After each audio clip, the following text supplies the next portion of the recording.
السلام علیکم ورحمۃ اللہ وبرکاتہ نحمدہ ونصلی علی رسولہ الکریم اما بعد فاعوذ باللہ من الشیطان الرجیم بسم اللہ الرحمن الرحیم رب اشرح لی صدری ویسر لی امری واحلل عقدۃ من لسانی یفقہوا قولی۔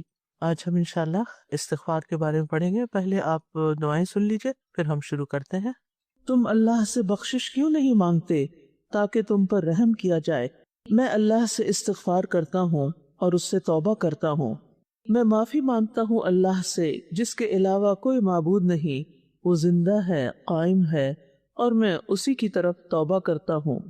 تیرے سوا کوئی معبود نہیں، تو پاک ہے، بے شک میں ہی ظلم کرنے والوں میں سے ہوں۔ اے میرے رب، بے شک میں نے اپنی جان پر ظلم کیا ہے، بس تو مجھے بخش دے۔ اے میرے رب، مجھے بخش دے اور مجھ پر مہربان ہو جا، بے شک تو ہی بہت توبہ قبول کرنے والا، بہت رحم فرمانے والا ہے۔ اے میرے رب، مجھے بخش دے، مجھ پر رحم کر، میری کمیاں پوری کر دے، مجھے بلندی عطا فرما، مجھے رزق عطا کر اور مجھے ہدایت دے۔ اے اللہ، مجھے بخش دے، میرے شیطان کو دور کر دے، میرے نفس کو آگ سے آزاد کر دے، میرے میزان کو بھاری کر دے اور مجھے اعلیٰ مجلس والوں میں شامل کر دے۔ اے اللہ، میرے گناہوں اور میری تمام خطاؤں کو معاف فرما۔ اے اللہ، مجھے تندرست کر دے، میری کمیاں پوری کر دے، نیک اعمال اور اخلاق کے لیے میری رہنمائی فرما، کیونکہ تیرے سوا کوئی ان کی نیکی کی طرف رہنمائی نہیں کر سکتا اور ان کی برائی کو دور نہیں کر سکتا۔ اے اللہ، تو ہی میرا رب ہے، تیرے سوا کوئی الہ نہیں، تو نے مجھے پیدا کیا اور میں تیرا بندہ ہوں، اور میں اپنی استطاعت کے مطابق تجھ سے کیے ہوئے عہد اور وعدے پر قائم ہوں۔ میں تیری پناہ چاہتا ہوں ہر برائی سے جو میں نے کی۔ میں اپنے اوپر تیری عطا کردہ نعمتوں کا اعتراف کرتا ہوں اور اپنے گناہ کا اقرار کرتا ہوں، بس مجھے بخش دے، کیونکہ تیرے سوا کوئی گناہوں کو بخش نہیں سکتا۔ اے میرے رب، میری خطا، میری نادانی اور میرے تمام معاملات میں میرے حد سے تجاوز کرنے میں میری مغفرت فرما، اور ان گناہوں میں بھی جن کو تو مجھ سے زیادہ جانتا ہے۔ اے اللہ، میرے لیے میری خطائیں، میرے ارادے کے ساتھ کیے ہوئے گناہوں اور بلا ارادہ کیے ہوئے گناہوں اور میری ہنسی مذاق میں کیے ہوئے گناہوں کو معاف فرما دے، اور یہ سب میری ہی طرف سے ہیں۔ اے اللہ، جو گناہ میں کر چکا ہوں اور جو کروں گا، اور جنہیں میں نے چھپایا اور جنہیں میں نے ظاہر کیا، ان میں میری مغفرت فرما۔ تو ہی آگے کرنے والا اور تو ہی تاخیر کرنے والا ہے، اور تو ہر چیز پر پوری قدرت رکھنے والا ہے۔ آج ہم پڑھیں گے کثرت سے استغفار کریں چیپٹر میں سے میں معافی مانگتا ہوں اللہ سے جس کے علاوہ کوئی معبود نہیں، وہ زندہ ہے، قائم ہے، اور میں اسی کی طرف توبہ کرتا ہوں۔ بلال بن یسار بن زید جو نبی صلی اللہ علیہ وسلم کے آزاد کردہ غلام تھے، انہوں نے رسول اللہ صلی اللہ علیہ وسلم کو فرماتے ہوئے سنا، جو شخص یوں کہتا ہے استغفر اللہ الذی لا الہ الا هو الحی القیوم واتوب الیہ، میں معافی مانگتا ہوں اللہ سے جس کے علاوہ اور کوئی معبود نہیں، وہ زندہ ہے، قائم ہے، اور میں اسی کی طرف توبہ کرتا ہوں، تو اس کو بخش دیا جاتا ہے، اگرچہ وہ میدان جنگ سے بھی بھاگا ہو۔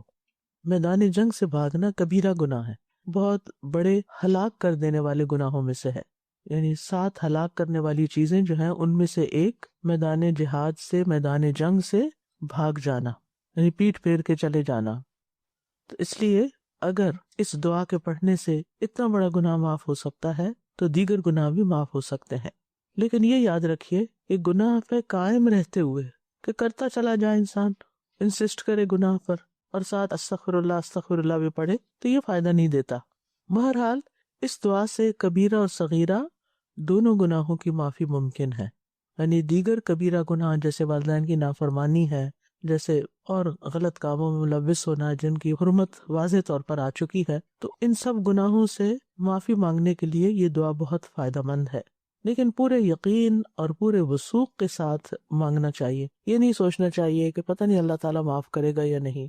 ان اللہ یغفر الذنوب جميعا، بے شک اللہ تعالیٰ تو سارے گناہ معاف کر سکتا ہے۔ ابو ہریرہ کہتے ہیں کہ رسول اللہ صلی اللہ علیہ وسلم نے فرمایا، تم میں سے کوئی شخص اس طرح نہ کہے، اے اللہ اگر تو چاہتا ہے تو مجھے بخش دے، اے اللہ اگر تو چاہتا ہے تو مجھ پہ رحم فرما، بلکہ اسے یقین کے ساتھ دعا کرنی چاہیے، کیونکہ اللہ تعالیٰ پر کوئی زبردستی کرنے والا تو ہے نہیں، یعنی کوئی اللہ تعالیٰ کو مجبور تو نہیں کر سکتا، لیکن یقین کے ساتھ دعا ہونی چاہیے، یعنی جتنا ہمارے اندر یقین ہوگا اسی قدر دعا کی قبولیت کا امکان بڑھ جائے گا۔ اور استغفر اللہ کا معنی تو یہی ہے کہ اللہ تعالیٰ میرے گناہوں کو معاف کر دے، ان سے درگزر فرما، ان کو ڈھانپ دے، ان پر میرا مواخذہ نہ کر۔ اور پھر الذی لا الہ الا ہو، یعنی صرف استغفر اللہ نہیں کہا بلکہ اللہ سبحانہ وتعالیٰ کی توحید کا ذکر بھی کیا اور اس کی عبودیت کا اقرار کیا کہ تیرے سوا کوئی بھی معبود نہیں۔ اور پھر اللہ تعالیٰ کے دو عظیم ناموں الحی القیوم کا بھی ذکر آتا ہے یہاں پر، اور ان کا ذکر جو ہے یہ بخشش طلب کرنے میں بہت فائدہ مند ہے۔ تو اللہ سبحانہ تعالیٰ زندہ بھی ہے اور قائم رکھنے والا بھی ہے، اور یہ اس کے عظیم ناموں میں سے دو نام ہیں۔ اور پھر آخر میں وہ اتوب الیہ، دوبارہ اس بات کا اعتراف ہے کہ میں سچی توبہ کر رہا ہوں، یعنی سچی توبہ کا اقرار اور عزم کر رہا ہوں کہ میں اللہ ہی کی طرف واپس لوٹ رہا ہوں، اور میں ان کاموں کو چھوڑنا چاہتا ہوں جن سے اللہ تعالیٰ ناراض ہوتا ہے۔ اور توبہ جیسے کہ آپ جانتے ہیں واپس پلٹنے اور رجوع کرنے کو کہتے ہیں، یعنی استغفر اللہ جو ماضی میں ہو چکا ہے اللہ اسے ڈھانپ دے، اور آئندہ کے لیے میں معافی مانگتا ہوں، اب میں اس رستے کو چھوڑ رہا ہوں، اس گناہ کو چھوڑنا ہوں۔ یعنی توبہ دراصل گناہ سے اطاعت کی طرف پلٹنے کا نام ہے، جیسے شرک سے توحید کی طرف آنا، بدکاری سے پاک دامنی کی طرف آنا، تکبر سے عاجزی اور انکساری کی طرف آنا، گویا ہر نافرمانی سے فرمانبرداری کی طرف آنے کو توبہ کہتے ہیں۔ اور توبہ جو ہے یہ سب کے لیے، یعنی صرف گناہگاروں کے لیے خاص نہیں، بلکہ اللہ کی طرف لوٹتے رہنا، پلٹتے رہنا سب ایمان والوں کے لیے ہے۔ اللہ تعالیٰ نے حکم دیا وَتُوبُوا إِلَى اللَّهِ جَمِيعًا أَيُّهَا الْمُؤْمِنُونَ لَعَلَّكُمْ تُفْلِحُونَ، تم سب کے سب اللہ کے حضور توبہ کرو، یعنی ہر مسلمان کو توبہ کرنی چاہیے اور اس بات کا ارادہ اور اظہار کرنا چاہیے کہ میں اللہ کی طرف پلٹتا ہوں، یعنی جو میری موجودہ حالت ہے اس پر قائم نہیں رہنا چاہتا، بلکہ اس سے زیادہ اللہ کے قریب ہونا چاہتا ہوں، اللہ کی طرف پلٹنا چاہتا ہوں۔ رسول اللہ صلی اللہ علیہ وسلم نے فرمایا، اے لوگوں گناہوں سے باز آ جاؤ اور اللہ کی طرف رجوع کر لو، اور میں ایک دن میں 100 مرتبہ اللہ کی طرف رجوع کرتا ہوں، اللہ کی طرف پلٹتا ہوں۔ اور ویسے بھی جب کوئی غلطی ہو جائے تو پھر دیر نہیں لگانی چاہیے، فوری توبہ کر لینی چاہیے، جیسے کہ قرآن مجید میں آتا ہے نا ثم یتوبون من قریب، کہ وہ جلدی توبہ کر لیتے ہیں۔ تو گناہ کا بوجھ اپنے اوپر لادے نہیں رکھنا چاہیے، کیونکہ یہ بدترین بوجھ ہے۔ انسان زندہ رہتا ہے تو اس کے اندر ایک گلٹ رہتی ہے، وہ شرمندہ رہتا ہے، اندر سے ایک بوجھ محسوس کرتا ہے، اور اگر مر جائے تو وہ الگ وبال جان ہے۔ نبی صلی اللہ علیہ وسلم نے فرمایا تم کوئی برائی کرو تو اسی وقت توبہ کرو، چھپی ہوئی برائی کی توبہ چھپے انداز میں نہیں، خفیہ، اور اعلانیہ گناہ کی توبہ اعلانیہ انداز میں کرو، اور اگر کوئی توبہ نہیں کرتا تو یہ اس کے گناہ گار ہونے کی دلیل ہے۔ وَمَن لَّمْ يَتُبْ فَأُولَٰئِكَ هُمُ الظَّالِمُونَ۔ ابن قیم کہتے ہیں کہ اس آیت میں اللہ تعالیٰ نے بندوں کی دو قسمیں بیان فرمائی ہیں، ایک توبہ کرنے والے اور ایک ظالم، اور اس کے علاوہ کوئی تیسری قسم نہیں ہے۔ تو جو توبہ نہیں کرتے وہ کیا کر رہے ہیں؟ اپنے اوپر ظلم کر رہے ہیں، یعنی توبہ نہ کرنے والے ظالم شمار ہوتے ہیں۔ ابن رجب کہتے ہیں جس نے توبہ کیے بغیر صبح اور شام کی، یعنی معافی نہیں مانگی اللہ سے نہ صبح نہ شام، وہ خطرے میں ہے۔ اسے یہ خوف دامن گیر ہوتا ہے کہ کہیں بغیر توبہ کے اللہ سے ملاقات نہ ہو جائے اور اللہ اس کا شمار ظالموں میں نہ کرے، یعنی اگر کوئی توبہ کیے بغیر مر جاتا ہے تو اس کا شمار پھر ظالموں میں ہو سکتا ہے۔ اور انسان جب توبہ کرے تو جینوئنلی کرے، سچے دل سے کرے، پورے اخلاص کے ساتھ کرے، یہ نہیں کہ صرف اوپر اوپر سے الفاظ ہی ہوں اور ان کی کوئی روح نہ ہو۔ اسی لیے اللہ تعالیٰ فرماتے ہیں توبوا الی اللہ توبۃ نصوحا، سچی اور خالص توبہ کرو۔ اور اس کا مطلب کیا ہے کہ اللہ ہم یہ گناہ چھوڑنا چاہتے ہیں اور واپس کبھی بھی اس کی طرف نہیں پلٹیں گے، اور اس گناہ پر انسان شرمندہ بھی ہو اور آئندہ نہ کرنے کا عزم بھی ہو، اور پھر ایسی توبہ ہو کہ جس سے انسان کو حقیقی فائدہ بھی ہو کہ واقعی وہ اس دلدل سے باہر نکل آیا ہے۔ یعنی توبہ جو ہے وہ گناہوں کی معافی کا ذریعہ تو ہے ہی، گناہوں کو چھوڑنے کا ذریعہ بھی ہے۔ عملی طور پر انسان گناہوں کو ترک کر دے۔ اور ندامت کا کیا مطلب ہوتا ہے کہ میں نے جو کیا ہے وہ غلط کیا ہے، میں اس پر شرمندہ ہوں، اور اسی لیے کہتے ہیں الندم التوبہ، نادم ہونا جو ہے، اقرار کر لینا، شرمندہ ہونا، یہی دراصل توبہ ہے۔ اور پھر اصرار نہ کرنا اور آئندہ زندگی پہلے سے بہتر ہو جانا، یعنی نیک کاموں میں اضافہ ہونا اور اپنی اصلاح کرتے جانا۔ اور پھر یہ ہے کہ جب کوئی توبہ کرے اور پکی توبہ کرے تو اس کے پچھلے گناہ بھی معاف ہو جاتے ہیں، لیکن اگر آئندہ دوبارہ انسان اسی کام میں پڑ جائے تو اگلے اور پچھلے سارے ہی کاؤنٹ ہو جاتے ہیں. پھر اس سے بھی ڈرنا چاہیے. یعنی مثلا اگر ایک انسان نے توبہ کر لی، اس کے گناہ پچھلے ختم ہو گئے. مثلا کوئی شراب پیتا ہے تو اس نے کیا کیا، شراب چھوڑ دی، توبہ کر لی، مسجد جانے لگا، ٹھیک ہو گیا. کوئی چند سال گزرنے کے بعد پھر کوئی ایسے لوگ مل گئے جنہوں نے اس کو پھر ورغلا لیا اور دوبارہ سے پینا شروع ہو گیا اور نمازیں بھی چھوڑ دی. تو کیا ہوا؟ اب نہ صرف یہ کہ آپ کا گناہ بلکہ وہ جو پچھلا ہے وہ بھی ساتھ شامل ہو جائے گا. حدیث میں آتا ہے جس نے بقیہ زندگی میں اچھائیاں کی اس کے پچھلے گناہ معاف کر دیے جائیں گے، اور جو بقیہ زندگی میں بھی برائیاں کرتا رہا اس سے گزشتہ اور آئندہ دونوں زندگی میں ہونے والے گناہوں کی پکڑ ہوگی. تو یہ بہت ڈرنے والی بات ہے. اور یہ کہ اللہ تعالیٰ انجام اچھا کرے، اینڈ اچھا کرے، کیونکہ انسان بار بار پھسل جاتا ہے. بعض لوگ کہتے ہیں نا کہ ہم توبہ کرتے ہیں، غلطی چھوڑ دیتے ہیں، لیکن پھر دوبارہ کرنا شروع کر دیتے ہیں. تو یہ تو اپ اینڈ ڈاؤن زندگی میں آئے گا. زندگی بھی سمندر کی لہروں کی طرح ہے، اوپر نیچے ہوتی رہتی ہیں، لیکن اصل بات یہ کہ اختتام کہاں ہوتا ہے. یعنی یہ تو ہو ہی نہیں سکتا کہ ہم ٹوٹلی گناہ فری ہو جائیں. کچھ نہ کچھ چلتا رہتا ہے. انسان ہے، کمزور ہے، گر جاتے ہیں بار بار، پھر اٹھ جاتے ہیں، لیکن یہ نہیں کہ اگر گرے تو پھر گرے ہی چلے جائیں. تو استاد اینڈ تو یہ ہے کہ حسن خاتمہ کی دعا مانگیں. اس لیے بالکل انسان حسن خاتمہ کی اللہم احسن عاقبتنا فی الامور کلہا واجرنا من خزی الدنیا وعذاب الاخرہ. استاذہ اگر آپ کے ہاتھ میں نہیں ہے کہ وہ اس گناہ، جس طرح ہسبینڈ کو آپ قائل کر رہے ہیں کہ یہ کام چھوڑ دیں، تو اس کے ذمہ دار آپ نہیں ہیں. اسی لیے کسی بھی گناہ سے اپنے آپ کو ڈس ایسوسیٹ کرنا چاہیے کہ میں اس پہ ساتھ نہیں دے رہا، میں اس پہ راضی نہیں. استاذہ میرا ایک سوال یہ تھا کہ اکثر ایسا ہوتا ہے کہ آپ سے کوئی تکلیف یا کسی کا دل دکھ جاتا ہے، ہم سے بھی غلطی ہو جاتی ہے، لیکن آپ دوسروں سے معافی مانگتے ہیں یا اس طرح سے اپنی غلطی کا احساس کے بعد، لیکن دوسرے کہتے ہیں نہیں ہم نے تو آپ کو معاف نہیں کیا، ہم سے بیٹھ کے بات کریں، ہم سے یوں کریں. تو لائک ایز لانگ ایز آپ نے معافی مانگ لی تو پھر معاملہ اللہ کے باہر چلا گیا. اگر وہی آگے سے کہیں کہ ہم نے اپنا معاملہ اللہ پہ چھوڑ دیا اور اب آپ کو پوچھیں گے، جی ان کو اللہ پھر فیصلہ کرے گا نا. اللہ کے دربار میں گیا تو اللہ تو ظلم کرنے والا نہیں ہے. بے شک. استاذہ I have a question. جیسے آپ نے کہا کہ گناہ کرتے ہیں تو ایک تو اللہ کی نافرمانی گناہ، اور ایک بندوں کو جیسے انہوں نے کہا ہرٹ کرتے ہیں، کوئی باتیں سم ٹائم آپ سے ہو جاتی ہیں، تو پھر جو شرمندگی actually you guilt, you know you did something wrong. تب ہم اللہ سے تو معافی مانگ لیتے ہیں، سب کر لیتے ہیں، لیکن اتنی ہمت نہیں ہوتی کہ کسی بندے سے معافی مانگیں جس کو ہرٹ کیا. تو اگر ہم یہ والا سیکنڈ اسٹیپ نہیں کریں تو توبہ is not accepted, is not complete. اور سیکنڈ کیس اگر the person is not available, جی اگر اویلیبل نہیں تو آئندہ سے آپ اس کے ساتھ اچھا کریں تاکہ وہ آپ کے لگائے ہوئے زخم کو بھول جائے. دیکھیے ایک ہوتا ہے صرف زبان سے کہتے رہنا آئی ایم سوری اور پھر وہی کرنا، سوری بھی کرنا اور وہی کرنا. اس کا مطلب یہ کہ اندر سے کوئی نہیں ہے.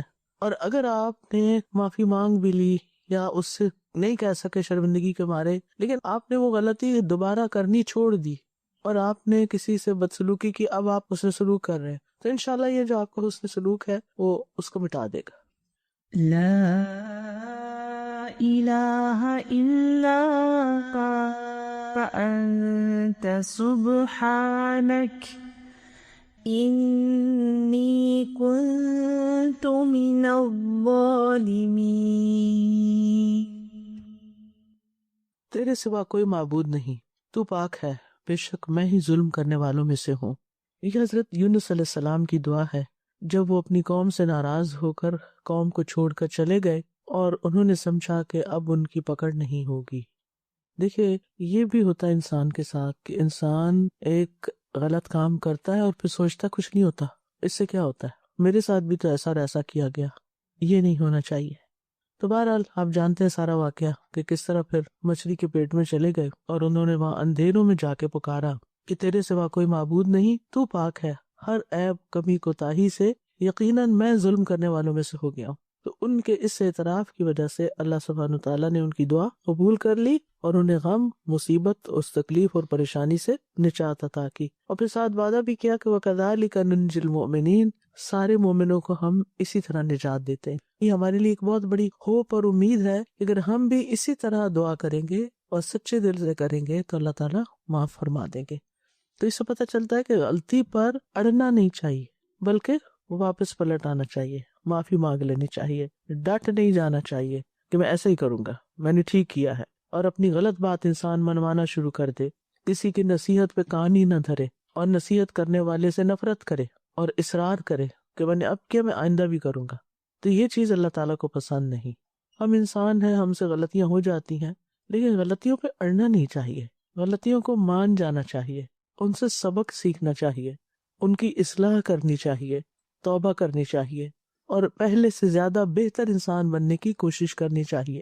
اب دیکھیے کہ ہم تو عام انسان ہیں، حضرت عمر رضی اللہ عنہ کے بارے میں آپ جانتے ہیں کہ کس درجے کے مومن تھے وہ، لیکن ان کے اندر اپنی غلطی کو ماننے کا اتنا زیادہ یہ مادہ تھا کہ وہ مبالغہ آمیز طور پر اپنی غلطی کا اعتراف کرتے رہتے تھے، یعنی عام بندوں کی بات، ان کی نصیحت بھی ایسے قبول کر لیتے اور کیا کہتے، لولا فلان لہلک عمر، اگر فلاں شخص نہ ہوتا تو عمر تو ہلاک ہی ہو گیا تھا۔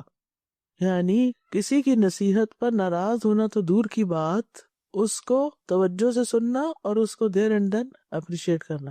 اور یہ عمر کون ہیں جن کے بارے میں نبی صلی اللہ علیہ وسلم نے ایک بار برملا فرمایا تھا، اگر میرے بعد کوئی نبی ہوتا تو عمر ہوتے۔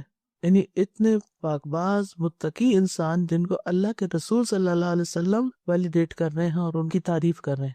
اچھا، بائی دی وے یہاں پر سائیڈ نوٹ کے طور پر یہ بات بھی کرتی چلوں کہ اس سے بڑا کریڈٹ کسی کو کیا مل سکتا ہے کسی کی نیکی کا، اور وہ آپ سب کے سامنے ان کی اس نیکی کا اظہار کرے، ان کی تعریف ہی کر رہے ہیں ایک طرح سے۔ وہ ہم نے ایک حدیث پڑھ لی ہوتی ہے کہ کسی کی تعریف نہیں کر سکتے، اس کے کمر توڑ دینے کے مترادف ہے، ٹھیک ہے، لیکن وہ چاپلوسی اور مبالغہ آمیزی اور غیر حقیقی باتیں کرنا وہ درست نہیں۔ لیکن آپ اگر اپنے بچوں کو اپریشیٹ کرتے ہیں کسی چیز پر کہ الحمدللہ مجھے بہت خوشی ہے کہ آپ نے یہ کام کر لیا ہے، تو یہ اس کو بگاڑنے میں نہیں آتا۔ ہر انسان کو ویلیڈیشن چاہیے ہوتی ہے کہ اس نے اگر کوئی اچھا کام کیا ہے تو اس کو ایکنالج کیا جائے۔ بعض اوقات ہم کہتے ہیں ہمارے لیے کیا، اللہ کے لیے کیا نا، اللہ خود ہی جزا دے دے گا اس کو۔ یہ رویہ انتہائی غلط ہے۔ نبی صلی اللہ علیہ وسلم اپنے ساتھیوں کو کس طرح جوڑ کر رکھتے تھے، کتنا زیادہ ان سے محبت کرتے تھے اور محبت کا اظہار بھی کرتے تھے۔ یا معاذ انی احبک فی اللہ، اے معاذ میں تم سے اللہ کی خاطر محبت کرتا ہوں۔ اور اسی طرح اور بھی بہت سے واقعات ملتے ہیں جس میں آپ صلی اللہ علیہ وسلم اپنے ساتھیوں کی قدردانی کرتے ہوئے نظر آتے ہیں۔ تو بہرحال ہم سب کے اندر تواضع کی صفت ہونی چاہیے، عاجزی اور انکساری ہونی چاہیے، تاکہ تکبر نکل جائے زندگی سے۔ تکبر اتنی خطرناک چیز ہے کہ جس کی وجہ سے ابلیس کی معافی نہیں ہوئی۔ ابلیس نے ایک دفعہ حضرت موسیٰ سے کہا نا کہ کیا میرے لیے معافی کی کوئی صورت ہو سکتی ہے کہ میں لوٹنا چاہتا ہوں؟ تو حضرت موسیٰ نے اللہ تعالیٰ کے دربار میں عرض کیا تو اللہ تعالیٰ نے فرمایا کہ ٹھیک ہے، پھر آدم کی قبر کو جا کے سجدہ کر لے، لیکن نہیں مانا، ضد، انا، اندر کی اڑ درمی۔ یعنی یہ نہ کہا جائے مجھ سے بس میں ویسے معافی مانگتا ہوں، نہیں، جو آپ غلط کر رہے ہیں اس کو غلط کہے تبھی معافی ہوگی۔ یہ نہیں اپنی غلطی کو آپ صحیح بھی کہتے رہے اور آپ کہیں نہیں I'm sorry، میں معافی مانگتا ہوں، آپ اس کی اصلاح بھی کریں۔ تو حقیقی تواضع کیا ہے کہ انسان کے اندر سے کبر کا مادہ نکل جائے، صاف ہو جائے، کیونکہ رائی کے دانے کے برابر بھی تکبر جو ہے وہ انسان کے لیے ہلاکت خیز ہے، جنت میں جانے سے رکاوٹ ہے۔ اور تواضع کیا ہے کہ انسان دوسرے کی خوبی پر نظر رکھے، اپنی غلطی پر رکھے اور سلام کرنے میں پہل کرے۔ جیسے ہسبینڈ وائف ہیں گھر میں، تو صحابہ کا کیا طریقہ تھا، اگر کہیں جا رہے ہوتے تو بیچ میں درخت بھی آتا پھر آمنے سامنے تو پھر سلام کر لیتے۔ تو جس گھر میں سلام کی کثرت ہوتی ہے وہاں پر سب کے اندر ایک طرح سے تواضع ہوتی ہے، خیر میں پہل کر لینا۔ اور پھر یہ کہ زندگی میں کامیاب لوگوں کی جو صفات ہیں ان میں سے ایک کہ وہ اپنے آپ کو وہ کچھ نہیں سمجھتے مگر دوسروں کو اہمیت دیتے ہیں۔ یہ اچھے ریلیشن شپ کے لیے بہت ضروری ہے کہ جو لوگ آپ سے متعلق ہیں، چاہے خون کے رشتوں میں، چاہے دوستی کے رشتوں میں یا کسی بھی اور تعلق میں، تو آپ ان کو امپورٹنس دیں، ان کو ان کا ڈیو رائٹ دیں، ان کے مقام کو تسلیم کریں۔ بعض رشتے ایسے ہوتے ہیں نا جن میں جیلسیز ہوتی ہیں، پھر انسان ان کو ایکسپٹ نہیں کرتا، اکنالج ہی نہیں کرتا، ان کو اگنور کرتا ہے، ان کی طرف توجہ نہیں کرتا۔ تو حقیقی تواضع کیا ہے کہ انسان سب کے مقام کے مطابق ان سے معاملہ کرے، انسان کے اندر اکڑ نہ ہو، اور پھر یہ کہ انسان اپنی غلطیوں سے سیکھنے والا ہو، اس کے اندر لرننگ پروسیس جاری رہے۔ یہ ہو نہیں سکتا کہ ہم سے غلطی نہ ہو، کبھی انجانے میں ہو کہ بھول کے ہو جائے گی، آپ کی انٹینشن نہیں ہے پھر بھی ہوگی، اور کبھی انسان ہے نا کمزور، انٹینشن بھی ہوتی ہے، اس کو تو میں مزہ چکھا کے چھوڑوں، اور جب مزہ چکھانے لگتے ہیں تو پھر زیادتی کر ہی جاتے ہیں۔ تو اس میں اگر اس کو احساس ہوتا ہے اور وہ اپنے ضمیر کی آواز سن لیتا ہے اور وہ جھک جاتا ہے، اعتراف کر لیتا ہے، تو اس سے اس کی قدر میں اضافہ ہوتا ہے۔ حدیث میں آتا ہے من تواضع للہ رفعہ اللہ، جو اللہ کی خاطر تواضع اختیار کرتا ہے اللہ تعالیٰ اس کو بلندی عطا کرتا ہے۔ اور اللہ کی خاطر تواضع کیا ہے کہ اس بات سے ڈر جانا کہ اللہ تعالیٰ ناراض ہوگا، انسان اپنی غلطی ماننے میں دیر نہ کرے، اور کسی بھی لمحے اس کو یہ کہنے میں کوئی جھجک نہ ہو سوری آئی واز رانگ، میری غلطی ہے۔ کچھ لوگوں کے منہ سے جملہ نکل نہیں پاتا، sorry I was wrong, sorry میری غلطی تھی، مجھ سے ہو گیا یہ، کیونکہ عام مزاج کیا ہے، ہر وقت دوسروں کی غلطیاں تلاش کرنا، اور اگر نہیں بھی نا تو ان کو بلیم کرنا۔ عموماً لوگ بلیم کرتے رہتے ہیں، تو یہاں معافی کس وجہ سے ہوئی؟ انی کنت من الظالمین، تواضع کی وجہ سے، اپنی غلطی ماننے کی وجہ سے۔ اور ایسا کرنا جو ہے یہ دراصل انسان کی خوبیوں میں، اس کے مقام میں، اس کے درجے میں اضافہ کرتا ہے، اس کے لرننگ پروسیس کو بہتر کرتا ہے۔ اور جب کبر ہوتا ہے تو انسان اس واقعے کو صحیح طور پر انالائز نہیں کرتا، اپنی غلطی کی جو شدت ہے اس کو نہیں سمجھتا، اور وہ سمجھتا ہے کہ میں نے نہیں مانا لہٰذا میں نے اپنے آپ کو بچا لیا، حالانکہ وہ کھڈے میں گرا ہوا ہوتا ہے۔ یہ اس کا دھوکا ہوتا ہے، اس کے نفس کا دھوکا، کہ وہ سمجھتا ہے کہ وہ کامیاب ہے۔ اور پھر آپ دیکھیے کہ انسان شکر ادا کرتا ہے کہ اللہ کا شکر ہے کہ جس سے مجھے میری غلطی دکھا دی، اللہ کا شکر ہے کہ جس نے مجھے توبہ کی توفیق دی، اللہ کا شکر ہے کہ جس نے دوسرے سے معافی مانگنے کی میرے اندر ہمت پیدا کر دی۔ اور یہی اعتراف اصل میں شکر ہوتا ہے کہ یہ سب کچھ مجھے اللہ نے عطا کیا ہے، دوسروں کی خوبیوں کا اعتراف اور اپنی غلطیوں، خامیوں، کوتاہیوں کا اعتراف، یہ انسان کو انسان بناتا ہے۔ لا الہ الا انت سبحانک انی کنت من الظالمین کو بعض لوگ کہتے ہیں یہ بہت گرم دعا ہے، اسے زیادہ پڑھنا چاہیے، تو یہ نہیں سمجھ میں بات آئی میری کہ اتنی دفعہ نہیں، کم پڑھو، یہ ہے وہ۔ یہ ایسا کچھ بھی نہیں، لوگوں نے خود سے ہی بنا لیا کہ گرم ہے اور ٹھنڈا ہے، تر ہے اور خشک ہے، اور یعنی دعاؤں میں یا توبہ میں تو ایسا کچھ بھی۔ اصل میں نا ہمارے علم کا سورس قرآن و سنت ہونا چاہیے، وہ دعا بھی ہے نا ولا مبلغ علمنا، اللہ دنیا کو ہمارے علم کا سورس نہیں بنانا، یہ دنیا کی باتیں۔ اور لوگ جو اس کا 1.25 کا وظیفہ کرواتے ہیں، اس کا کیا؟ کہیں سے یہ نہیں پتہ چلتا کہ جب تک 1.25 نہیں پڑھو گے مسئلہ حل نہیں ہوگا، اور پھر خود تھوڑی پڑھتے ہیں، چلو خود تو پڑھیں تو بہت اچھی بات ہے، سب کو زبردستی ہے، لوگوں کے سر پہ ڈال دیتے ہیں۔ یہ تو ہم اپنا گناہ ایڈمٹ کر رہے ہیں، اور اگر لوگوں سے پڑھواتے ہیں تو وہ اپنا اپنا کر کے چلے جائیں گے، ان کو فائدہ ہوگا، آپ کو تو نہیں۔ پچھلے دنوں جو سیلاب آیا نا، تو آپ کو پتہ ہے کہ 16 کلاؤڈز اس طرح برسٹ ہوئے ہیں، یعنی قریب کی کسی تاریخ میں نظر نہیں آتا کہ ایسا کبھی ہوا ہو۔ ہوتے ہیں کلاؤڈ برسٹ، 1-2 ہوئے، کہیں ہوئے، یا یہ کہ پہلے سے کوئی پیشن گوئی ایسی ہوتی ہے۔ کچھ سال پہلے بھی ایک سیلاب آیا تھا، تو اس میں پہلے سے پیشن گوئی تھی، تو لوگ اپنے گھر بار چھوڑ کے نکل گئے تھے، کوئی ایک آدھ ڈیتھ ہوئی تھی، انسانی جانیں بچ گئی تھی۔ لیکن یہاں تو بالکل قیامت کا منظر تھا کہ اگر کسی نے چائے رکھی ہے نا تو دوبارہ منہ میں ڈالنے کی مہلت نہیں ملی۔ تو مجھے بہت یہ تھا کہ کیا چیز ہوگی، کیوں اللہ تعالیٰ اتنے ناراض ہوئے، کہ یعنی کچھ کہتے ہوئے بھی ڈر لگتا ہے۔ جو ہماری ٹیمیں وہاں پر جا کے کام کر رہی ہیں، لوگوں کی ہیلپ کر رہی ہیں الحمدللہ، تو ان میں سے جو ان کو لیڈ کر رہی ہیں ان سے میں نے بات کی، میں نے کہا کہ مجھے اس علاقے کے کچھ عادات یا اخلاق یا حالات تھوڑے سے بتاؤ کہ کیا ہیں۔ یعنی کہ ایک تو یہ کہ کسی ایک گاؤں کا نام لیا، ایک جگہ کا، کہ وہاں پر ایک بہت بڑا مزار تھا اور لٹرلی لوگ سجدہ کرتے تھے وہاں پر۔ شرک جو ہے یہ ظلم عظیم ہے اور اللہ تعالیٰ کو ناراض کرنے والا ہے، یہ تو obvious سامنے نظر آ رہا تھا۔ ایک اور گناہ بھی بتایا جو وہ چھپ کے کرتے تھے اور اس کے اڈے بنے ہوئے تھے، اور عمل قوم لوط کی طرح جو۔ تو ہم سب گناہ گار ہیں، ہم سب کے اندر خطائیں ہیں، ہم کوئی پاک فرشتے نہیں ہیں، ہم سب غلطیاں کرتے ہیں، لیکن غلطی پر اصرار اور پھر کسی کا روکنا نہیں، یعنی اگر کوئی کر رہا ہے تو اچھا کرتا رہے ہماری بلا سے، یعنی کسی کو منع نہیں کرتے ہم، یہ بھی ہمارے اوپر فریضہ نا۔ آپ نے تو ماشاءاللہ سارا پڑھ لیا ہے کہ والعصر ان الانسان لفی خسر الا الذین آمنوا وعملوا الصالحات وتواصوا بالحق وتواصوا بالصبر۔ یہ ہم سے نکل گیا، مائنڈ یور اون بزنس، اپنا کام کرو، نہیں، ہنسی مذاق اس کے اوپر میمز بننا شروع ہو جاتی ہیں اور ایک تماشا لگ جاتا ہے۔ تو ڈرنے کا مقام ہے، ڈرنے کا مقام ہے ہم سب کے لیے کہ ہم کوئی ایسا عمل نہ کرے کہ اللہ تعالیٰ کو غضبناک کرتے ہیں اور اللہ کا غضب ٹوٹے۔ اللہ ہم سب کو عافیتوں میں رکھے اور ہمیں اپنے گناہوں کی معافی مانگنے کی توفیق دے اور دوسروں کو روکنے کی، اور اگر ہمیں کوئی کسی چیز سے روکے تو ہم اسے قبول کرنے والے ہوں، یہ بھی انتہائی ضروری ہے۔ اکڑ نہ جائیں کہ مجھے کیوں کہا گیا یہ، اصل خیر خواہ تو وہی ہے نا کہ جو آپ کا ہاتھ پکڑ لیتا کہ دیکھو یہ کھائی ہے، ادھر جاؤ گے تو گر جاؤ گے نیچے. اصل میں ہمارے اندر سے نا یہ حس ختم ہوگی کہ کسی کو برائی سے روکنا ہے. ہم اپنے بچوں کو نہیں روکتے، ہم کہتے مائنڈ کر جائیں گے، ناراض ہو جائیں گے، ہم سے دور ہو جائیں گے. بڑوں کو نہیں روکتے کہ ماں باپ ہم سے ناراض ہو گئے تو ہمیں محروم کر دیں گے. بس ہم ہر ایک کو خوش رکھنا چاہتے ہیں، چاہے اللہ تعالیٰ ناراض ہی ہوتے رہے.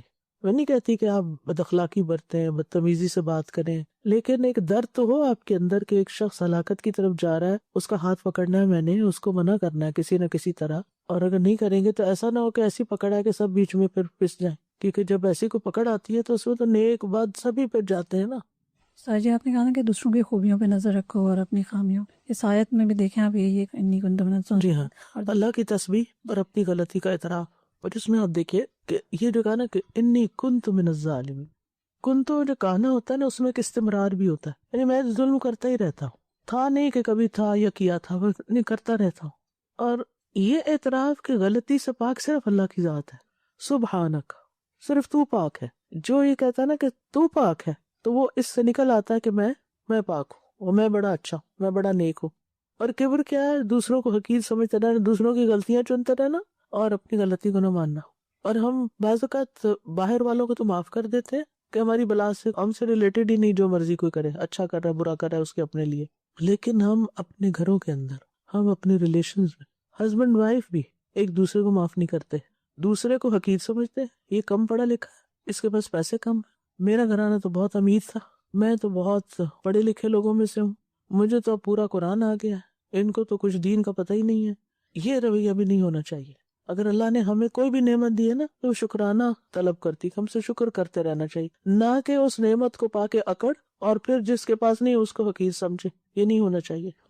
جی استاذہ، آپ نے یہاں پہ کہا انی کنت من الظالمین، مطلب ہم ہی اندر سے وی نو ہو وی آر، اینڈ جیسے گناہ، غلطیاں، قصور ہوتے رہتے ہیں اور موسٹ آف دا ٹائم ہم اپنے آپ کو جسٹیفائی کرتے رہتے ہیں کہ اس نے یہ کیا اس لیے میں نے یہ کیا. لیکن اندر ایک چیز ہے، اللہ کی اتنی نعمت ہے، نفس لوامہ ہے، آپ کو کوئی چیز اندر سے بتاتی رہتی ہے، no you are wrong, you are wrong, but پہلی چیز کی اتنی ہمت نہیں ہوتی ہے، پھر آپ کر بھی لیتے ہیں. سو لیونگ ان دس ورلڈ ہم نے اپنے نفس لوامہ کو اتنا یہاں پلوٹ کر لیا، یا یہ ہو گیا ہے یا جو بھی ہے، اس کو بھی دبا دیا نا، چپ کرا دیا. وقد خواب من دساہا، دسیا ہوتا ہے کسی چیز کو دبا دینا کہ چپ رہو. جی نعمت تو ہے، بٹ وہی ہے ساتھ کے خلق الانسان ضعیفا. اب ہم اس نفس لوامہ جو ہے اندر، جو اللہ نے دیا، جو اتنی نعمت ہے، اس کو اس کی اپنی اصلی فطرت پہ لانے کے لیے کیا کریں کہ واپس اس پولوشن سے، اس گندگی سے نکالے اور ڈیٹاکس کریں. کیا چیز روشن کرتی ہے، کیا چیز اندھیروں سے نکالتی ہے. یس، کتاب انزلناہ الیک لتخرج الناس من الظلمات الی النور. ظلمت نہیں، ظلمات ہیں، لیئرز ہیں، ایک کے بعد ایک اترتی ہے. رب إني ظلمت نفسي فاغفر لي. اے میرے رب، بے شک میں نے اپنی جان پر ظلم کیا ہے، پس تو مجھے بخش دے. یہ دعا موسیٰ علیہ السلام نے اس وقت مانگی جب بغیر ارادے کے ان سے ایک انسان قتل ہو گیا تھا. موسیٰ علیہ السلام نے پہلے اپنی غلطی کا اعتراف کیا، انی ظلمت نفسی، پھر اللہ سے اپنے گناہ کی معافی مانگی. یعنی اے اللہ، میں نے ایک ایسے شخص کو قتل کر کے اپنے اوپر ظلم کیا ہے، اپنی جان پہ ظلم کیا ہے، جس کے قتل کی تو نے مجھے اجازت نہیں دی تھی اور ان کا ارادہ بھی نہیں تھا، لیکن ہو گیا نا. چونکہ قتل ایک گناہ، تو انہوں نے یہ نہیں کہا کہ میرا ارادہ نہیں تھا، میں نے تو سوچا ہی نہیں تھا، بلکہ کہا کہ بس کیا ہے تو پھر یہ غلطی تو تھی نا، غلطی تو ہوئی، فاغفر لی، تو میرے گناہ پہ پردہ ڈال دے اور اس کی وجہ سے میری پکڑ نہ کر. اور ظلم کیا ہوتا ہے؟ کسی چیز کو اس کے اصل مقام پر نہ رکھنا، خواہ کمی کر کے یا زیادتی کر کے، دونوں طرح، یا اسے اس کے صحیح وقت یا اصلی جگہ سے ہٹانا. اور ظلم تین طرح کا ہوتا ہے. ایک تو شرک ہے جو بڑا بھاری ظلم ہے، ان الشرک لظلم عظیم. دوسرا وہ ہے جو انسان انسانوں پہ کرتا ہے، ایک بندہ دوسرے پہ کرتا ہے، اور یہ بعض اوقات قریبی رشتوں میں بھی ہوتا ہے، ہسبینڈ وائف ایک دوسرے پہ کر رہے ہوتے ہیں حق نہ دے کر، اور کبھی بہن بھائیوں میں بھی ہوتا ہے یا دیگر لوگوں کے ساتھ ہوتا ہے. اور تیسرا وہ ظلم ہے جو انسان خود اپنی جان پہ کرتا ہے، وَمِنْهُمْ ظَالِمٌ لِنَفْسِهِ. اور اپنے اوپر ظلم وہ کام نہ کر کے دینا جس کے لیے اللہ نے پیدا کیا، گناہوں میں پڑے رہنا، شیطان کی اطاعت کرنا، اور اپنی جان پہ ایسا بوجھ ڈالنا جس کا وہ متحمل نہیں. ربنا ولا تحملنا ما لا طاقت لنا بہ. تو حد سے تجاوز کرنا بھی گناہ ہوتا ہے، حدیں توڑنا. اور موسیٰ علیہ السلام کے اخلاق آپ دیکھیے کہ جان بوجھ کے نہیں بھی کیا، لیکن ان کی کتنی بلند شان ہے کہ پھر بھی اس پہ معافی مانگی اور فوری مانگی. اور یہ انبیاء اور صالحین کا طریقہ رہا ہے. آدم علیہ السلام نے بھی کیا کیا تھا، جب انہیں احساس ہوا کہ ان سے غلطی ہو گئی ہے، قالا ربنا ظلمنا انفسنا، پہلے اپنے اوپر لیا، ظلمنا انفسنا وَإِن لَّمْ تَغْفِرْ لَنَا وَتَرْحَمْنَا لَنَكُونَنَّ مِنَ الْخَاسِرِينَ۔ تو جو لوگ جہالت کی بنا پہ گناہ کرتے ہیں نا، بھول جاتے ہیں، جیسے موسیٰ علیہ السلام سے بھول یا آدم علیہ السلام سے بھی یا عام انسانوں میں سے بھی کسی سے بھول ہو جاتی ہے تو وہ تو پلٹ آتا ہے، لیکن جو کبر کی وجہ سے گناہ کرتا ہے نا، وہ رجوع نہیں کرتا، وہ نہیں پلٹتا جیسے شیطان نے کیا۔ اور یہی فرق ہے۔ تو ہمیں یہ دیکھنا چاہیے کہ ہم نے صالحین کا رویہ اختیار کیا ہے یا شیطان کو فالو کر رہے ہیں، کہ اپنے گناہ کے عذر بہانے ڈھونڈ کر اپنے آپ کو جسٹیفائی کر لیا ہے۔ اور اس دعا سے یہ پتہ چلتا ہے کہ انسان انسان ہے، چاہے اللہ تعالیٰ اس کو ایک پیغمبر کے طور پر منتخب کر لے، پھر بھی وہ انسان ہوتا ہے، اور اگر اتنے بڑے مقام پہ پہنچ کر خطا ہو سکتی ہے تو پھر ہر انسان سے خطا ہو جاتی ہے۔ لیکن یہ یاد رکھیے کہ یہ رسالت سے پہلے کا واقعہ ہے، اور آدم علیہ السلام کا بھی واقعہ رسالت سے پہلے کا، جب وہ ایک عام انسان تھے۔ لیکن یہ یاد رکھیے کہ انبیاء سے اس قسم کی اپنی ماضی میں کوئی کمی بیشی ہو سکتی ہے، لغزش ہو سکتی ہے، لیکن ان سے کبھی اخلاقی فساد نہیں ہوا، اور پھر انہوں نے فوراً ہی اللہ کی طرف رجوع کیا۔ یہ نہیں کہا کہ یہ تو میری تقدیر میں لکھا تھا، اس لیے آپ نے دیکھا کچھ لوگ اس بحث میں پڑ جاتے ہیں، یہ مجھ سے ہو گیا تو پھر اس کا مطلب یہ میری تقدیر میں لکھا تھا تو اس لیے ہو گیا، اس میں میرا کیا قصور ہے؟ یہ کہنا بھی ظلم ہے۔ اللہ نے آپ کو اختیار تو دے رکھا ہے۔ بہت سے لوگ تقدیر کو بلیم کرتے رہتے ہیں۔ تو موسیٰ علیہ السلام نے فوراً اپنی رب کی طرف توبہ کی اور جلدی کی اور اللہ کی طرف رجوع کیا، اور اللہ کی بارگاہ میں وسیلہ پکڑا رب کہہ کے، اور اللہ سبحانہ و تعالیٰ نے ان کو معاف کر دیا۔ سر جی، سورۃ القصص میں جب ہم یہ دعا پڑھ رہے تھے نا، تو وہاں پہ ہم نے یہ دیکھا تھا نا کہ اس کے بعد جب موسیٰ علیہ السلام کا اللہ سبحانہ تعالیٰ کے ساتھ مکالمہ ہوا تھا تو وہاں پہ انہوں نے اس کا ذکر بھی کیا تھا، یعنی اپنی غلطی کو یاد بھی رکھا اور اس کو اتنا چھوٹا نہیں سمجھا۔ وہ گناہ جو ہے دل میں کھٹکتا رہا ہمیشہ، اگرچہ کہ اس کی معافی بھی مل گئی تھی، وہ رتبہ بھی مل گیا تھا، لیکن بہرحال اس کو یاد رکھا۔ اسی طرح حضرت عمر کے بارے میں بھی آتا ہے نا کہ ہم کیا تھے اور اسلام نے ہمیں کیا بنا دیا، تو وہ اپنی ساری چیزوں کو یاد رکھنے سے کیا ہوتا ہے کہ انسان پھر اس گناہ سے بچا رہتا ہے۔ ورنہ اگر یہ احساس بھی آ جائے نا کہ اب تو مجھے معافی مل گئی ہے تو اب میں جو چاہوں اسے کروں، یہ احساس بھی غلط ہوتا ہے۔ بالکل، یا یہ کہ پھر معافی مانگ لوں گا، ابھی کر لوں نا اچھی طرح۔ وہ کہتے نہیں ابھی ہم یہ کریں لیکن ہم حج کر لیں گے، اس کے بعد ہمارے سب گناہ صاف ہو جائیں گے، بٹ وہ اس بنیاد چلے اگر وہ اچھی امید رکھتے ہیں کہ ہم انسان خطا کار ہیں جیسے ہم سب کہتے ہیں، لیکن اس انتظار پر کہ چونکہ حج پہ جانا ہے اس لیے اس سے پہلے جی بھر کے غلط کام کر لو، تو یہ درست نہیں۔ اصل حقیقت وہ نہیں سمجھتے نا کہ وہ تو چلے معاف کر دے گا، لیکن گناہوں کے اثرات بھی تو ہوتے ہیں نا۔ جب انسان گناہ کرتا ہے تو اس کے کچھ نتیجے بھی نکلتے ہیں، بعض اوقات دنیا میں نکلتے ہیں، بعض اوقات دنیا اور آخرت دونوں میں نکلتے ہیں۔ وآخر دعوانا ان الحمد للہ رب العالمین، سبحانک اللہم وبحمدک، اشہد ان لا الہ الا انت، استغفرک واتوب الیک۔ السلام علیکم ورحمۃ اللہ وبرکاتہ۔ السلام علیکم ورحمۃ اللہ وبرکاتہ۔ نحمدہ ونصلی علی رسولہ الکریم، اما بعد فاعوذ باللہ من الشیطان الرجیم، بسم اللہ الرحمن الرحیم، رب اشرح لی صدری ویسر لی امری واحلل عقدۃ من لسانی یفقہوا قولی۔ آج ہم انشاءاللہ استغفار کے بارے میں پڑھیں گے۔ پہلے آپ دعائیں سن لیجئے، پھر ہم شروع کرتے ہیں۔ تم اللہ سے بخشش کیوں نہیں مانگتے تاکہ تم پر رحم کیا جائے؟ میں اللہ سے استغفار کرتا ہوں اور اس سے توبہ کرتا ہوں۔ میں معافی مانگتا ہوں اللہ سے جس کے علاوہ کوئی معبود نہیں، وہ زندہ ہے، قائم ہے، اور میں اسی کی طرف توبہ کرتا ہوں۔ تیرے سوا کوئی معبود نہیں، تو پاک ہے، بے شک میں ہی ظلم کرنے والوں میں سے ہوں۔ اے میرے رب، بے شک میں نے اپنی جان پر ظلم کیا ہے، پس تو مجھے بخش دے۔ اے میرے رب، مجھے بخش دے اور مجھ پر مہربان ہو جا، بے شک تو ہی بہت توبہ قبول کرنے والا، بہت رحم فرمانے والا ہے۔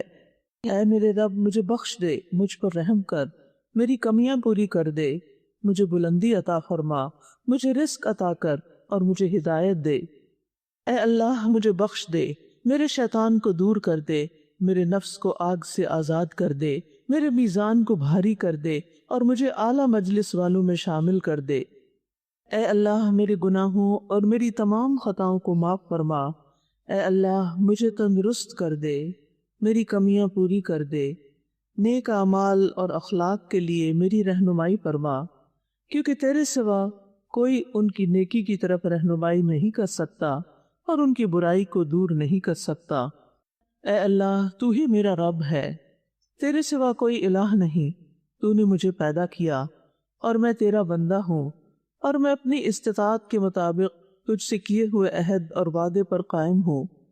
میں تیری پناہ چاہتا ہوں ہر برائی سے جو میں نے کی۔ میں اپنے اوپر تیری عطا کردہ نعمتوں کا اعتراف کرتا ہوں اور اپنے گناہ کا اقرار کرتا ہوں، بس مجھے بخش دے، کیونکہ تیرے سوا کوئی گناہوں کو بخش نہیں سکتا۔ اے میرے رب، میری خطا، میری نادانی اور میرے تمام معاملات میں میرے حد سے تجاوز کرنے میں میری مغفرت فرما، اور ان گناہوں میں بھی جن کو تو مجھ سے زیادہ جانتا ہے۔ اے اللہ، میرے لیے میری خطائیں، میرے ارادے کے ساتھ کیے ہوئے گناہوں اور بلا ارادہ کیے ہوئے گناہوں اور میری ہنسی مذاق میں کیے ہوئے گناہوں کو معاف فرما دے، اور یہ سب میری ہی طرف سے ہیں۔ اے اللہ، جو گناہ میں کر چکا ہوں اور جو کروں گا، اور جنہیں میں نے چھپایا اور جنہیں میں نے ظاہر کیا، ان میں میری مغفرت فرما۔ تو ہی آگے کرنے والا اور تو ہی تاخیر کرنے والا ہے، اور تو ہر چیز پر پوری قدرت رکھنے والا ہے۔ آج ہم پڑھیں گے، کثرت سے استغفار کریں چیپٹر میں سے، میں معافی مانگتا ہوں اللہ سے جس کے علاوہ کوئی معبود نہیں، وہ زندہ ہے، قائم ہے، اور میں اسی کی طرف توبہ کرتا ہوں۔ بلال بن یسار بن زید، جو نبی صلی اللہ علیہ وسلم کے آزاد کردہ غلام تھے، انہوں نے رسول اللہ صلی اللہ علیہ وسلم کو فرماتے ہوئے سنا، جو شخص یوں کہتا ہے استغفر اللہ الذی لا الہ الا هو الحی القیوم واتوب الیہ، میں معافی مانگتا ہوں اللہ سے جس کے علاوہ اور کوئی معبود نہیں، وہ زندہ ہے، قائم ہے، اور میں اسی کی طرف توبہ کرتا ہوں، تو اس کو بخش دیا جاتا ہے، اگرچہ وہ میدان جنگ سے بھی بھاگا ہو۔ میدان جنگ سے بھاگنا کبیرہ گناہ ہے، بہت بڑے ہلاک کر دینے والے گناہوں میں سے ہے، یعنی 7 ہلاک کرنے والی چیزیں جو ہیں ان میں سے ایک میدان جہاد سے، میدان جنگ سے بھاگ جانا، یعنی پیٹھ پھیر کے چلے جانا۔ تو اس لیے اگر اس دعا کے پڑھنے سے اتنا بڑا گناہ معاف ہو سکتا ہے تو دیگر گناہ بھی معاف ہو سکتے ہیں، لیکن یہ یاد رکھیے کہ گناہ پہ قائم رہتے ہوئے کہ کرتا چلا جائے، انسان انسسٹ کرے گناہ پر اور ساتھ استغفر اللہ بھی پڑھے، تو یہ فائدہ نہیں دیتا۔ بہرحال اس دعا سے کبیرہ اور صغیرہ دونوں گناہوں کی معافی ممکن ہے، یعنی دیگر کبیرہ گناہ جیسے والدین کی نافرمانی ہے، جیسے اور غلط کاموں میں ملوث ہونا جن کی حرمت واضح طور پر آ چکی ہے، تو ان سب گناہوں سے معافی مانگنے کے لیے یہ دعا بہت فائدہ مند ہے، لیکن پورے یقین اور پورے وثوق کے ساتھ مانگنا چاہیے۔ یہ نہیں سوچنا چاہیے کہ پتہ نہیں اللہ تعالیٰ معاف کرے گا یا نہیں۔ ان اللہ یغفر الذنوب جميعا، بے شک اللہ تعالیٰ تو سارے گناہ معاف کر سکتا ہے۔ ابو ہریرہ کہتے ہیں کہ رسول اللہ صلی اللہ علیہ وسلم نے فرمایا، تم میں سے کوئی شخص اس طرح نہ کہے، اے اللہ اگر تو چاہتا ہے تو مجھے بخش دے، اے اللہ اگر تو چاہتا ہے تو مجھ پہ رحم فرما، بلکہ اسے یقین کے ساتھ دعا کرنی چاہیے، کیونکہ اللہ تعالیٰ پر کوئی زبردستی کرنے والا تو ہے نہیں، یعنی کوئی اللہ تعالیٰ کو مجبور تو نہیں کر سکتا، لیکن یقین کے ساتھ دعا ہونی چاہیے، یعنی جتنا ہمارے اندر یقین ہوگا اسی قدر دعا کی قبولیت کا امکان بڑھ جائے گا۔ اور استغفر اللہ کا معنی تو یہی ہے کہ اللہ تعالیٰ میرے گناہوں کو معاف کر دے، ان سے درگزر فرما، ان کو ڈھانپ دے، ان پر میرا مواخذہ نہ کر۔ اور پھر الذی لا الہ الا ہو، یعنی صرف استغفر اللہ نہیں کہا بلکہ اللہ سبحانہ وتعالیٰ کی توحید کا ذکر بھی کیا اور اس کی عبودیت کا اقرار کیا کہ تیرے سوا کوئی بھی معبود نہیں۔ اور پھر اللہ تعالیٰ کے 2 عظیم ناموں الحی القیوم کا بھی ذکر آتا ہے یہاں پر، اور ان کا ذکر جو ہے یہ بخشش طلب کرنے میں بہت فائدہ مند ہے۔ تو اللہ سبحانہ تعالیٰ زندہ بھی ہے اور قائم رکھنے والا بھی ہے، اور یہ اس کے عظیم ناموں میں سے 2 نام ہیں۔ اور پھر آخر میں وَأَتُوبُ إِلَيْهِ، دوبارہ اس بات کا اعتراف ہے کہ میں سچی توبہ کر رہا ہوں، یعنی سچی توبہ کا اقرار اور عزم کر رہا ہوں کہ میں اللہ ہی کی طرف واپس لوٹ رہا ہوں، اور میں ان کاموں کو چھوڑنا چاہتا ہوں جن سے اللہ تعالیٰ ناراض ہوتا ہے۔ اور توبہ جیسے کہ آپ جانتے ہیں واپس پلٹنے اور رجوع کرنے کو کہتے ہیں، یعنی استغفر اللہ جو ماضی میں ہو چکا ہے اللہ اسے ڈھانپ دے، اور آئندہ کے لیے میں معافی مانگتا ہوں، اب میں اس رستے کو چھوڑ رہا ہوں، اس گناہ کو چھوڑنا ہوں۔ یعنی توبہ دراصل گناہ سے اطاعت کی طرف پلٹنے کا نام ہے، جیسے شرک سے توحید کی طرف آنا، بدکاری سے پاک دامنی کی طرف آنا، تکبر سے عاجزی اور انکساری کی طرف آنا، گویا ہر نافرمانی سے فرما برداری کی طرف آنے کو توبہ کہتے ہیں۔ اور توبہ جو ہے یہ سب کے لیے، یعنی صرف گناہگاروں کے لیے خاص نہیں بلکہ اللہ کی طرف لوٹتے رہنا، پلٹتے رہنا سب ایمان والوں کے لیے ہے۔ اللہ تعالیٰ نے حکم دیا وَتُوبُوا إِلَى اللَّهِ جَمِيعًا أَيُّهَا الْمُؤْمِنُونَ لَعَلَّكُمْ تُفْلِحُونَ، تم سب کے سب اللہ کے حضور توبہ کرو، یعنی ہر مسلمان کو توبہ کرنی چاہیے اور اس بات کا ارادہ اور اظہار کرنا چاہیے کہ میں اللہ کی طرف پلٹتا ہوں، یعنی جو میری موجودہ حالت ہے اس پر قائم نہیں رہنا چاہتا بلکہ اس سے زیادہ اللہ کے قریب ہونا چاہتا ہوں، اللہ کی طرف پلٹنا چاہتا ہوں۔ رسول اللہ صلی اللہ علیہ وسلم نے فرمایا اے لوگو گناہوں سے باز آ جاؤ اور اللہ کی طرف رجوع کر لو، اور میں ایک دن میں 100 مرتبہ اللہ کی طرف رجوع کرتا ہوں، اللہ کی طرف پلٹتا ہوں۔ اور ویسے بھی جب کوئی غلطی ہو جائے تو پھر دیر نہیں لگانی چاہیے، فوری توبہ کر لینی چاہیے، جیسے کہ قرآن مجید میں آتا ہے نا ثم یتوبون من قریب، کہ وہ جلدی توبہ کر لیتے ہیں۔ تو گناہ کا بوجھ اپنے اوپر لادے نہیں رکھنا چاہیے، کیونکہ یہ بدترین بوجھ ہے۔ انسان زندہ رہتا ہے تو اس کے اندر ایک گلٹ رہتی ہے، وہ شرمندہ رہتا ہے، اندر سے ایک بوجھ محسوس کرتا ہے، اور اگر مر جائے تو وہ الگ وبال جان ہے۔ نبی صلی اللہ علیہ وسلم نے فرمایا تم کوئی برائی کرو تو اسی وقت توبہ کرو، چھپی ہوئی برائی کی توبہ چھپے انداز میں، خفیہ، اور اعلانیہ گناہ کی توبہ اعلانیہ انداز میں کرو، اور اگر کوئی توبہ نہیں کرتا تو یہ اس کے گناہ گار ہونے کی دلیل ہے۔ وَمَن لَّمْ يَتُبْ فَأُولَٰئِكَ هُمُ الظَّالِمُونَ۔ ابن قیم کہتے ہیں کہ اس آیت میں اللہ تعالیٰ نے بندوں کی 2 قسمیں بیان فرمائی ہیں، ایک توبہ کرنے والے اور ایک ظالم، اور اس کے علاوہ کوئی تیسری قسم نہیں ہے۔ تو جو توبہ نہیں کرتے وہ کیا کر رہے ہیں؟ اپنے اوپر ظلم کر رہے ہیں، یعنی توبہ نہ کرنے والے ظالم شمار ہوتے ہیں۔ ابن رجب کہتے ہیں جس نے توبہ کیے بغیر صبح اور شام کی، یعنی معافی نہیں مانگی اللہ سے نہ صبح نہ شام، وہ خطرے میں ہے۔ اسے یہ خوف دامنگیر ہوتا ہے کہ کہیں بغیر توبہ کے اللہ سے ملاقات نہ ہو جائے اور اللہ اس کا شمار ظالموں میں نہ کرے، یعنی اگر کوئی توبہ کیے بغیر مر جاتا ہے تو اس کا شمار پھر ظالموں میں ہو سکتا ہے۔ اور انسان جب توبہ کرے تو جینوئنلی کرے، سچے دل سے کرے، پورے اخلاص کے ساتھ کرے، یہ نہیں کہ صرف اوپر سے الفاظ ہی ہوں اور ان کی کوئی روح نہ ہو۔ اسی لیے اللہ تعالیٰ فرماتے ہیں توبوا الی اللہ توبۃ نصوحا، سچی اور خالص توبہ کرو۔ اور اس کا مطلب کیا ہے کہ اللہ ہم یہ گناہ چھوڑنا چاہتے ہیں اور واپس کبھی بھی اس کی طرف نہیں پلٹیں گے، اور اس گناہ پر انسان شرمندہ بھی ہو اور آئندہ نہ کرنے کا عزم بھی ہو، اور پھر ایسی توبہ ہو کہ جس سے انسان کو حقیقی فائدہ بھی ہو کہ واقعی وہ اس دلدل سے باہر نکل آیا ہے۔ یعنی توبہ جو ہے وہ گناہوں کی معافی کا ذریعہ تو ہے ہی، گناہوں کو چھوڑنے کا ذریعہ بھی ہے۔ عملی طور پر انسان گناہوں کو ترک کر دے۔ اور ندامت کا کیا مطلب ہوتا ہے کہ میں نے جو کیا ہے وہ غلط کیا ہے، میں اس پر شرمندہ ہوں، اور اسی لیے کہتے ہیں الندم التوبہ، نادم ہونا جو ہے، اقرار کر لینا، شرمندہ ہونا، یہی دراصل توبہ ہے۔ اور پھر اصرار نہ کرنا، اور آئندہ زندگی پہلے سے بہتر ہو جانا، یعنی نیک کاموں میں اضافہ ہونا اور اپنی اصلاح کرتے جانا۔ اور پھر یہ ہے کہ جب کوئی توبہ کرے اور پکی توبہ کرے تو اس کے پچھلے گناہ بھی معاف ہو جاتے ہیں، لیکن اگر آئندہ دوبارہ انسان اسی کام میں پڑ جائے تو اگلے اور پچھلے سارے ہی کاؤنٹ ہو جاتے ہیں۔ پھر اس سے بھی ڈرنا چاہیے۔ یعنی مثلاً اگر ایک انسان نے توبہ کر لی، اس کے گناہ پچھلے ختم ہو گئے۔ مثلا کوئی شراب پیتا ہے تو اس نے کیا کیا؟ شراب چھوڑ دی، توبہ کر لی، مسجد جانے لگا، ٹھیک ہو گیا۔ کوئی چند سال گزرنے کے بعد پھر کوئی ایسے لوگ مل گئے جنہوں نے اس کو پھر ورغلا لیا اور دوبارہ سے پینا شروع ہو گیا اور نمازیں بھی چھوڑ دی، تو کیا ہوا؟ اب نہ صرف یہ کہ آپ کا گناہ بلکہ وہ جو پچھلا ہے وہ بھی ساتھ شامل ہو جائے گا۔ حدیث میں آتا ہے جس نے بقیہ زندگی میں اچھائیاں کی اس کے پچھلے گناہ معاف کر دیے جائیں گے، اور جو بقیہ زندگی میں بھی برائیاں کرتا رہا اس سے گزشتہ اور آئندہ دونوں زندگی میں ہونے والے گناہوں کی پکڑ ہوگی۔ تو یہ بہت ڈرنے والی بات ہے، اور یہ کہ اللہ تعالیٰ انجام اچھا کرے، اینڈ اچھا کرے، کیونکہ انسان بار بار پھسل جاتا ہے۔ بعض لوگ کہتے ہیں نا کہ ہم توبہ کرتے ہیں، غلطی چھوڑ دیتے ہیں، لیکن پھر دوبارہ کرنا شروع کر دیتے ہیں۔ تو یہ تو اپ اینڈ ڈاؤن زندگی میں آئے گا، زندگی بھی سمندر کی لہروں کی طرح ہے، اوپر نیچے ہوتی رہتی ہے، لیکن اصل بات یہ کہ اختتام کا ہوتا ہے۔ یعنی یہ تو ہو ہی نہیں سکتا کہ ہم ٹوٹلی گناہ فری ہو جائیں، کچھ نہ کچھ چلتا رہتا ہے۔ انسان ہے، کمزور ہے، گر جاتے ہیں بار بار، پھر اٹھ جاتے ہیں، لیکن یہ نہیں کہ اگر گرے تو پھر گرے ہی چلے جائیں۔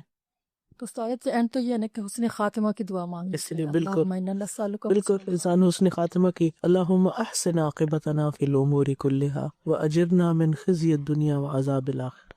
استاذہ اگر آپ کے ہاتھ میں نہیں ہے کہ وہ اس گناہ، جس طرح ہسبینڈ کو آپ قائل کر رہے ہیں کہ یہ کام چھوڑ دیں، تو اس کے ذمہ دار آپ نہیں ہیں، اسی لیے کسی بھی گناہ سے اپنے آپ کو ڈس ایسوسیٹ کرنا چاہیے کہ میں اس میں ساتھ نہیں دے رہا، میں اس پہ راضی نہیں۔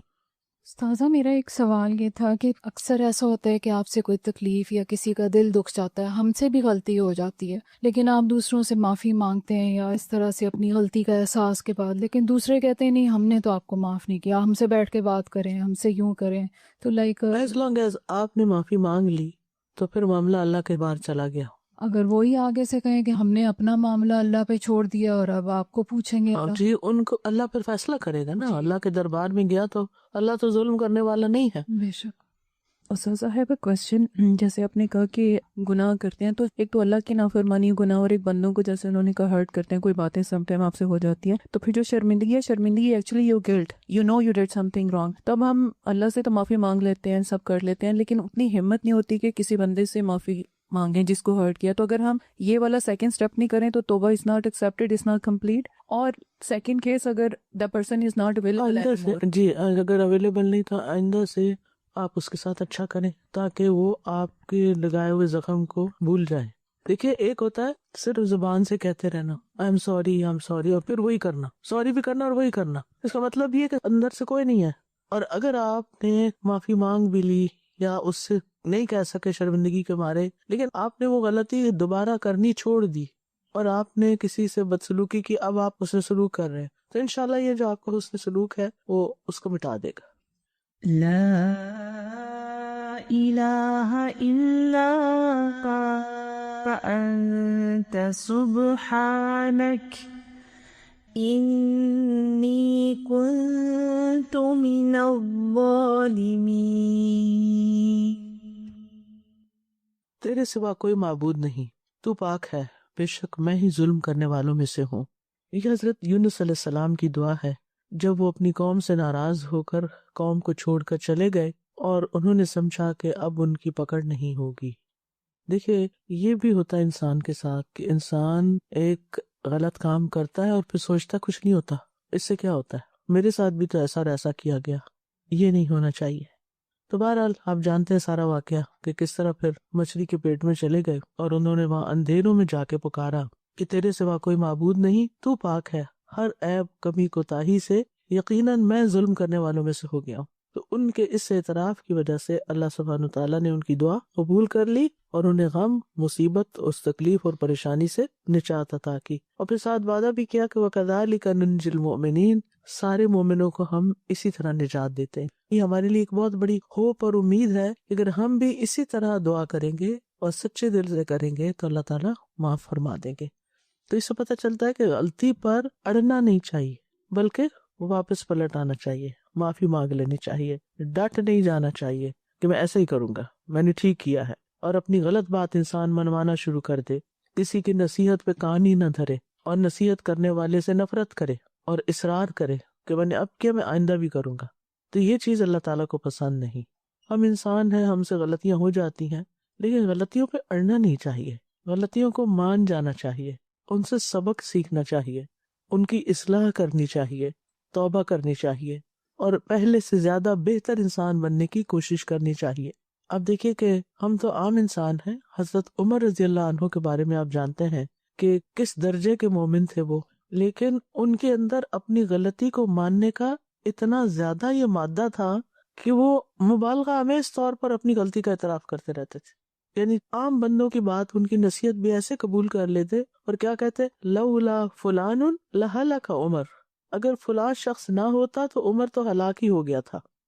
یعنی کسی کی نصیحت پر ناراض ہونا تو دور کی بات، اس کو توجہ سے سننا اور اس کو دیر اینڈ دین اپریشیٹ کرنا۔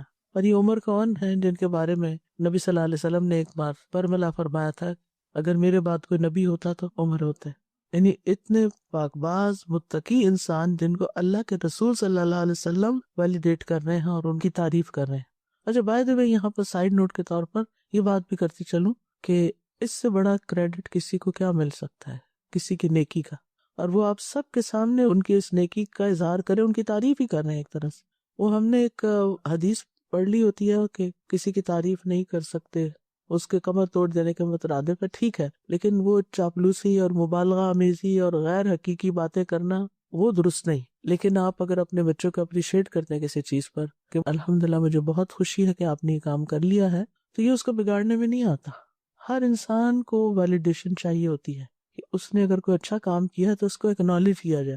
بعض اوقات ہم کہتے ہیں ہمارے لیے کیا، اللہ کے لیے کیا نا، اللہ خود ہی جزا دے دے گا اس کو. یہ رویہ انتہائی غلط ہے. نبی صلی اللہ علیہ وسلم اپنے ساتھیوں کو کس طرح جوڑ کر رکھتے تھے، کتنا زیادہ ان سے محبت کرتے تھے اور محبت کا اظہار بھی کرتے تھے. یا معاذ انی احبک فی اللہ، اے معاذ میں تم سے اللہ کی خاطر محبت کرتا ہوں. اور اسی طرح اور بھی بہت سے واقعات ملتے ہیں جس میں آپ صلی اللہ علیہ وسلم اپنے ساتھیوں کی قدردانی کرتے ہوئے نظر آتے ہیں. تو بہرحال ہم سب کے اندر تواضع کی صفت ہونی چاہیے، عاجزی اور انکساری ہونی چاہیے، تاکہ تکبر نکل جائے زندگی سے. تکبر اتنی خطرناک چیز ہے کہ جس کی وجہ سے ابلیس کی معافی نہیں ہوئی. ابلیس نے ایک دفعہ حضرت موسیٰ سے کہا نا کہ کیا میرے لیے معافی کی کوئی صورت ہو سکتی ہے کہ میں لوٹنا چاہتا ہوں. تو حضرت موسیٰ نے اللہ تعالیٰ کے دربار میں عرض کیا تو اللہ تعالیٰ نے فرمایا کہ ٹھیک ہے پھر آدم کی قبر کو جا کے سجدہ کر لے. لیکن نہیں مانا، ضد، انا، اندر کی اڑ درمی. یعنی یہ نہ کہا جائے مجھ سے بس میں ویسے معافی مانگتا ہوں، نہیں، جو آپ غلط کر رہے ہیں اس کو غلط کہے تبھی معافی ہوگی. یہ نہیں اپنی غلطی کو آپ صحیح بھی کہتے رہے اور آپ کہیں نہیں I'm sorry میں معافی مانگتا ہوں، آپ اس کی اصلاح بھی کریں. تو حقیقی تواضع کیا ہے کہ انسان کے اندر سے کبر کا مادہ نکل جائے، صاف ہو جائے، کیونکہ رائی کے دانے کے برابر بھی تکبر جو ہے وہ انسان کے لیے ہلاکت خیز ہے، جنت میں جانے سے رکاوٹ ہے. اور تواضع کیا ہے کہ انسان دوسرے کی خوبی پر نظر رکھے، اپنی غلطی پر رکھے اور سلام کرنے میں پہل کرے. جیسے ہسبینڈ وائف ہیں گھر میں تو صحابہ کا کیا طریقہ تھا، اگر کہیں جا رہے ہوتا تو بیچ میں درخت بھی آتا پھر آمنے سامنے تو پھر سلام کر لیتے. تو جس گھر میں سلام کی کثرت ہوتی ہے وہاں پر سب کے اندر ایک طرح سے تواضع ہوتی ہے، خیر میں پہل کر لینا. اور پھر یہ کہ زندگی میں کامیاب لوگوں کی جو صفات ہیں ان میں سے ایک کہ وہ اپنے آپ کو وہ کچھ نہیں سمجھتے مگر دوسروں کو اہمیت دیتے ہیں. یہ اچھے ریلیشن شپ کے لیے بہت ضروری ہے کہ جو لوگ آپ سے متعلق ہیں، چاہے خون کے رشتوں میں، چاہے دوستی کے رشتوں میں یا کسی بھی اور تعلق میں، تو آپ ان کو امپورٹنس دیں، ان کو ان کا ڈیو رائٹ دیں، ان کے مقام کو تسلیم کریں. بعض رشتے ایسے ہوتے ہیں نا جن میں جیلسیز ہوتی ہیں، پھر انسان ان کو ایکسپٹ نہیں کرتا، اکنالج ہی نہیں کرتا، ان کو اگنور کرتا ہے، ان کی طرف توجہ نہیں کرتا. تو حقیقی تواضع کیا ہے کہ انسان سب کے مقام کے مطابق ان سے معاملہ کرے، انسان کے اندر اکڑ نہ ہو، اور پھر یہ کہ انسان اپنی غلطیوں سے سیکھنے والا ہو، اس کے اندر لرننگ پروسیس جاری رہے.